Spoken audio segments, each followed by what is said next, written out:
नमस्कार, आप देख रहे हैं विराट 24 न्यूज। कलेक्ट्रेट के मोहन सभागार में आयोजित बैठक में कलेक्टर एवं जिला निर्वाचन अधिकारी मनोज पुष्प तथा पुलिस अधीक्षक नवनीत भसीन ने पत्रकारों को निर्वाचन तैयारियों की जानकारी दी। बैठक में कानून और व्यवस्था बनाए रखने के लिए की जा रही कार्यवाहियों तथा निर्वाचन संबंधित गतिविधियों की विस्तार से जानकारी दी। बैठक में अपर कलेक्टर शैलेंद्र सिंह, उप जिला निर्वाचन अधिकारी AK Jha, deputy collector Sanjeev Pandey, SDM Huzur अनुराग तिवारी तथा पत्रकारगण उपस्थित रहे। बैठक में कलेक्टर ने कहा कि सूचनाओं का समय पर आम जनता तक पहुंचना निर्वाचन के निर्विघ्न संपन्न होने के लिए आवश्यक है। मीडिया से निर्वाचन संबंधित हर गतिविधि की सूचना दी जाएगी। जिले में शांतिपूर्वक तथा निष्पक्ष निर्वाचन के लिए सभी आवश्यक प्रबंध किए जा रहे हैं। आतंकवादी अपराधियों पर लगातार कार्रवाई जारी है।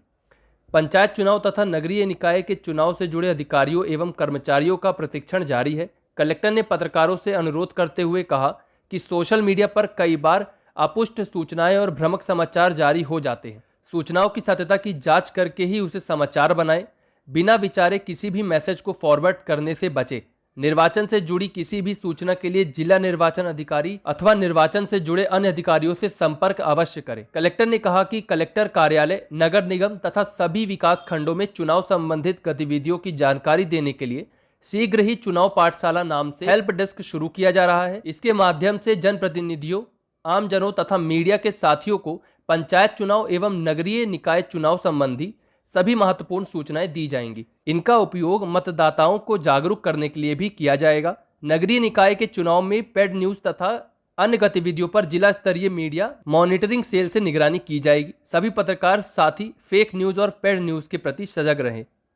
चुनाव की प्रक्रिया है, चुनाव का कार्यक्रम है, प्रोसेस है, उसके बारे में एक तो आज कल सोशल मीडिया इतना तेज़ है और सूचना संप्रेषण इतनी तेज़ी से होता है कि आप सभी को भी सेम पेज पे सारी जानकारियाँ ऑलरेडी उपलब्ध हो जाती हैं। जो अर्बन और रूरल दोनों चुनाव हो रहे हैं, उनके कार्यक्रम जो हुए हैं उसमें रीवा ज़िले में सभी चरणों में चुनाव है।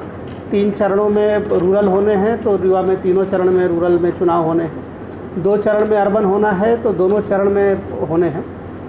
जो रीवा नगर निगम का चुनाव है वो पहले चरण में है और बाकी चुनाव जो है वो दूसरे चरण में है।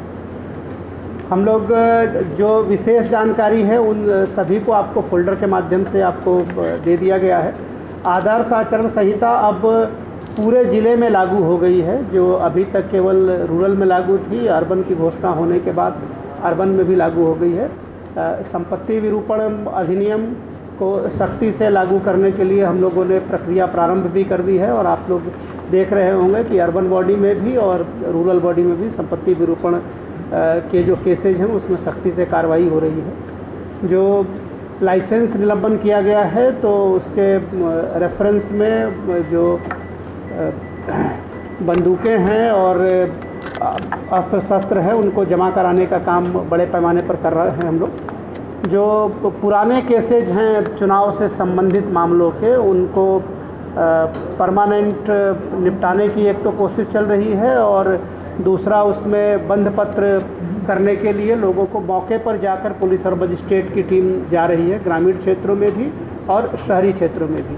ये प्रिवेंटिव सेक्शन की कार्रवाइयाँ और जो चुनाव के समय विशेष रूप से जिन कानूनों का हम लोग उपयोग करते हैं उनका इस तरीके से प्रयोग किया जा रहा है ताकि चुनाव शांतिपूर्ण ढंग से और व्यवस्थित तरीके से हो। हम लोग लगातार आपसे मिलते रहेंगे, आपसे सूचना संप्रेषण का काम करते रहेंगे। आप सभी से भी 2 चीज़ों पर हम लोग एक्सपेक्ट करेंगे। एक तो कोई अगर सूचना आपके पास आती है या कोई ऐसी बात आती है जिसको क्रॉस चेक करना हो, जिसको आपको ऑथेंटिसिटी के बारे में आपको परीक्षण करना हो, तो जिला निर्वाचन कार्यालय से, कंट्रोल रूम से, हमसे, ADM साहब से, SP साहब से आप उसकी तहकीकात ज़रूर कराएं। और कोई इस तरह की न्यूज़, जैसे कल एक न्यूज़ चल रही थी किसी सोशल ग्रुप में, वो सभी जगह बड़ी तेज़ी से फॉरवर्ड हो रही थी कि जो जिस वार्ड का होगा वो उसी वार्ड में चुनाव लड़ेगा। इस तरह की चीज़ों को फॉरवर्ड बिना परीक्षण किए हुए न हो, इस पर आप सभी की मदद की ज़रूरत पड़ेगी, क्योंकि सोशल मीडिया आज की तारीख में बहुत बड़ा टूल हो गया है और इसमें बहुत सारे कन्फ्यूज़न पैदा होने की संभावनाएं हो जाती है। जो MCMC की टीम है वो एक्टिवेट हो जाएगी, उसका गठन किया जा चुका है। इसके अलावा हम लोग चूँकि जो अर्बन का चुनाव है उसमें दलीय आधार पर भी चुनाव है और दूसरा उसमें खर्च की सीमा भी है, पार्षद की भी और मेयर की भी। तो इस स्थिति में जो उससे रिलेटेड विंग हैं वो भी सक्रिय रहेंगी। जो खर्च का दायरा है उसके सीमा में ही खर्च हो, उससे संबंधित जो शिकायतें और जो प्रिंटिंग के प्रिंट लाइन होना चाहिए, इन सब चीज़ों पर भी सख्ती से कार्रवाई की जाएगी। और इन सब में आप सभी के सहयोग की अपेक्षा हम लोगों को है और हम चाहेंगे कि आपसे सूचना संप्रेषण का काम भी लगातार होता रहे और किसी भी तरह की जो चीज़ें बाहर से आपको किसी ग्रुप में प्राप्त हो रही हैं उसको सर्कुलेट करने से पहले आप हमारी टीम के साथ क्रॉस चेक करने का काम ज़रूर करें। हम लोग पेड न्यूज़ के मामले में, एमसीएमसी के मामले में और इन सभी अधिनियमों के कंप्लायंस करने में कोशिश करेंगे कि पूरी सजगता और निष्पक्षता के साथ इसको हम लोग